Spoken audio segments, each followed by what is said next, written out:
thinking about the places and the stories and the memories that they bring up. Here's my dad's Texaco station.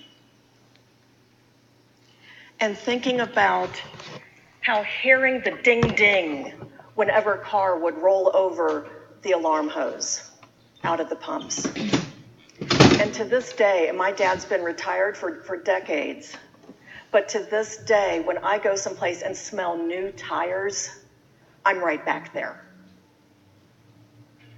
It's those little things.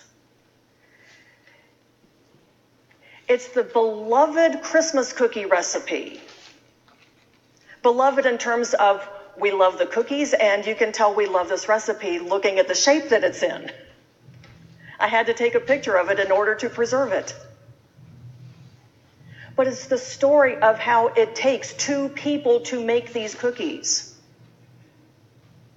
And it takes 2 days to make them. It's the little things, the little mundane things that we do this every single Christmas. But if I don't record us doing this, who's going to know about it in a couple generations if I don't record it? And I think as we get into the habit of telling our stories, of recording our stories, no matter how small they are,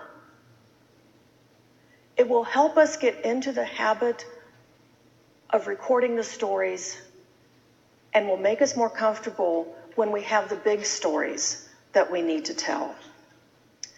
My grandma, the one who thought that orange sherbet was not dessert, she was the one who really got me into family history.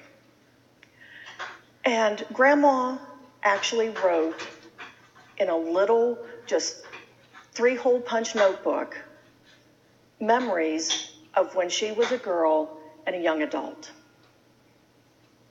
It goes from her earliest memories on up to the time where she met my grandfather. She told about how they would make apple cider every fall.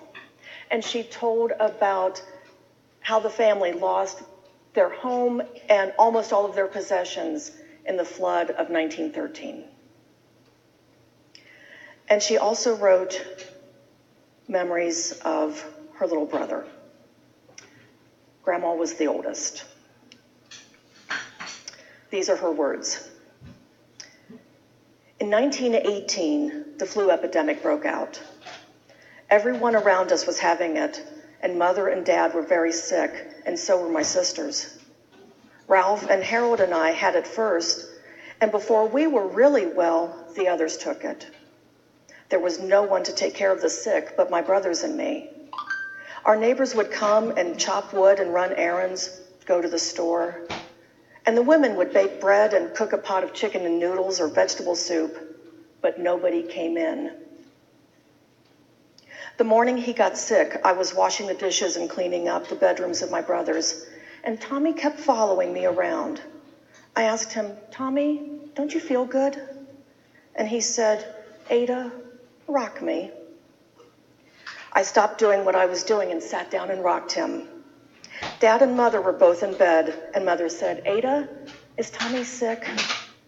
And I said, "I think he is." She said, "Well, put him in bed with us." Something went out of me then. Some way, somehow, I had the feeling he would never get well. Finally, when Tommy got so bad, Dad sent the boys down to the neighbors and had them call Grandpa and Grandma. And they came to help, but they weren't there only a week or two when my little brother died. When little Tommy died, Mother and Dad, neither one were well enough to go to the cemetery. We had the funeral at the house, as most funerals were held in the home in those days. It was in April, and the Easter lilies were in bloom. And for a long while, I couldn't stand the sight of jonquils. My grandma wrote that story in just a plain 3-ring binder notebook. Don't get hung up on the format, because really, however you do it, any format will do. And those of you who, like me, might have some archival training thinking, oh, any format will do. Yes, any format will do. Because you have to record the story. That's the important thing. You can figure out the preservation.